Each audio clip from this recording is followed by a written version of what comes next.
11월 26일 목요일 큐티를 시작합니다. 친구들, 오늘 이스라엘 백성들은 위기 가운데 놓입니다. 위기 가운데 그들은 어떻게 승리를 경험하게 될까요? 우리 함께 알아보도록 합시다. 기도합니다. 하나님, 우리가 위기의 순간에 하나님을 더욱더 의지함으로 승리할 수 있도록 도와주시기를 원합니다. 그 승리의 하나님을 우리가 삶 속에서 더욱 맛보아 알게 도와주세요. 예수님의 이름으로 기도드립니다. 아멘. 오늘은 76쪽입니다. 단어 연구 먼저 보겠습니다. 행진하다, 줄을 지어서 앞으로 걸어 나가는 것. 이것을 행진하다고 하는데 우리 피아노를 치는 친구들은 행진곡 혹시 들어봤을 거예요. 행진곡 바로 이게 그 행진곡의 행진하다 이겁니다. 두 번째 단어 복병이에요. 적을 갑자기 공격하기 위해 숨겨놓은 군사들을 복병이라고 합니다. 복병. 세 번째 단어는 공격이에요. 공격. 달려서 적을 친다는 거. 우리 친구들 게임 많이 해서 공격 잘 알 것 같아요. 축구도 뭐 야구도 공격이 있고 수비가 있죠. 네 번째 단어는 브라가 골짜기예요. 송축의 골짜기인데요. 송축이 무슨 뜻이냐? 경사, 좋은 일, 뭐 결혼이나 아니면 합격이나 승진 이런 거 있죠? 그런 걸 경사라고 하는데 그런 좋은 일을 기리고 축하하는 것을 의미합니다. 네, 친구들 단어, 고급 단어들 오늘 또 많이 나왔습니다. 잘 정리해두면 좋을 것 같아요. 말씀 읽기. 역대하 20장 20절부터 21장 1절까지입니다. 승리를 주신 하나님을 찬양해요. 여호사밧은 백성과 의논하여 여호와께 노래할 사람, 곧 거룩하고 놀라우신 여호와를 찬양할 사람들을 뽑았습니다. 그들이 군대 앞에서 행진하며 찬양했습니다. 여호와께 감사드리자. 여호와의 사랑은 영원하시다. 그들이 노래를 시작하며 주를 찬양하자. 여호와께서는 유다를 치러 온 암몬과 모압과 세일산에서 온 사람을 공격할 복병을 숨겨 놓으셨습니다. 그리고 암몬과 모압과 세일산 사람을 치게 하셨습니다. 그러자 암몬과 모압 사람이 세일산 사람을 공격하기 시작했습니다. 그들은 세일산 사람을 죽여 멸망시켰습니다. 그러더니 그들은 또 자기들끼리 서로 죽였습니다. 유다 사람들이 광야를 내려다 볼 수 있는 곳에 이르러 적의 큰 군대를 살펴보았습니다. 그러나 보이는 것은 오직 땅 위에 널린 시체들 뿐이었습니다. 아무도 도망치지 못했습니다. 여호사밧과 그의 군대가 시체들로부터 감나가는 물건을 빼앗으러 내려가 보니 양식과 옷가지와 그 밖에 값진 것들이 많았습니다. 너무나 많아서 다 가지고 갈 수 없을 정도였고 다 거두어 들이는데 3일이나 걸렸습니다. 4일째 되는 날에 여호사밧과 그의 군대가 브라가 골짜기에 모여서 여호와를 찬양했습니다. 그곳의 이름을 지금까지 브라가 골짜기라고 부르는 것도 그 까닭입니다. 아멘. 읽고 발견해 옵니다. 첫 번째 읽기입니다. 전쟁에서 이긴 사람들의 마음을 생각하며 오늘 말씀을 소리내어 읽어보세요. 전쟁에서 이겼다는 게 얼마나 기뻤을까요, 친구들? 두 번째 읽기입니다. 여호와께서는 동그라미하고 여호와 하나님이 하신 일에 밑줄을 그어 보세요. 자, 하나님께서 무슨 일을 하셨나요?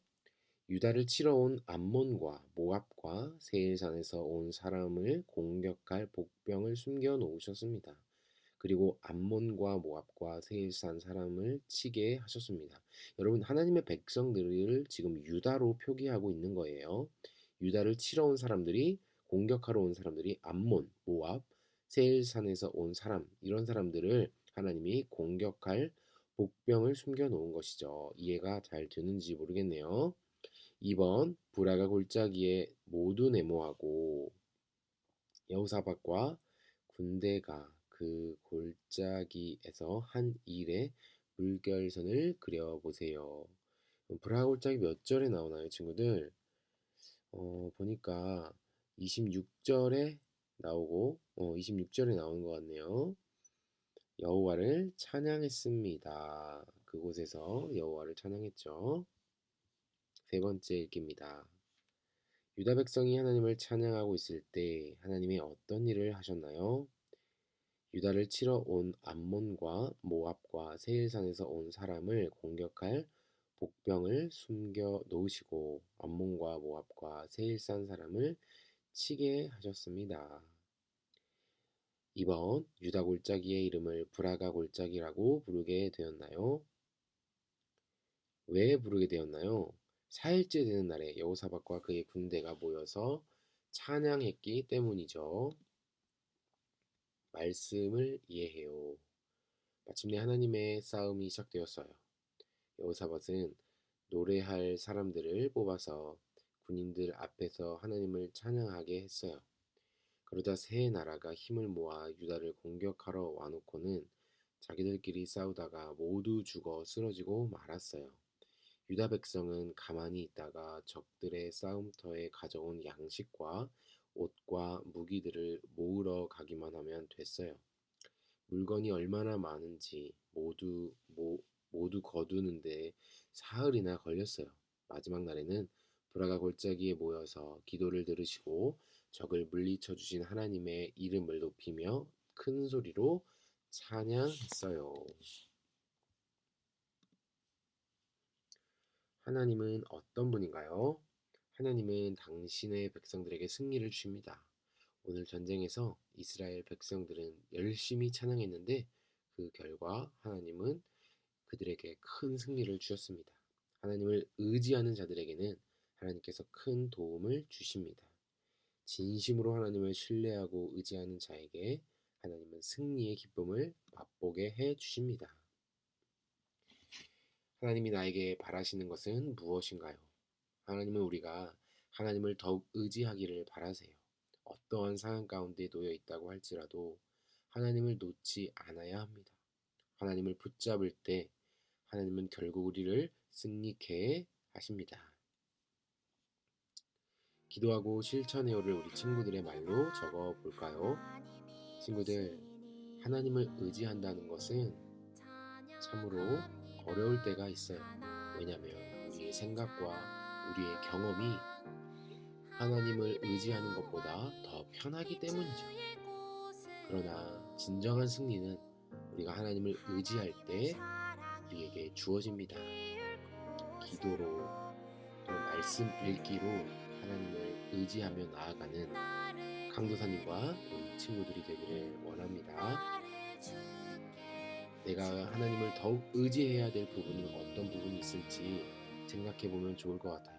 공부할 때 아니면 친구들과의 관계, 부모님과의 관계 이런 것들도 하나님을 의지하면서 한다면 더욱더 큰 기쁨과 승리를 맛보게 될 것입니다.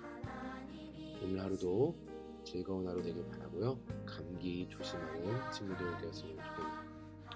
그럼 우리 내일 또 큐티로 만나도록 하겠습니다. 친구들 안녕.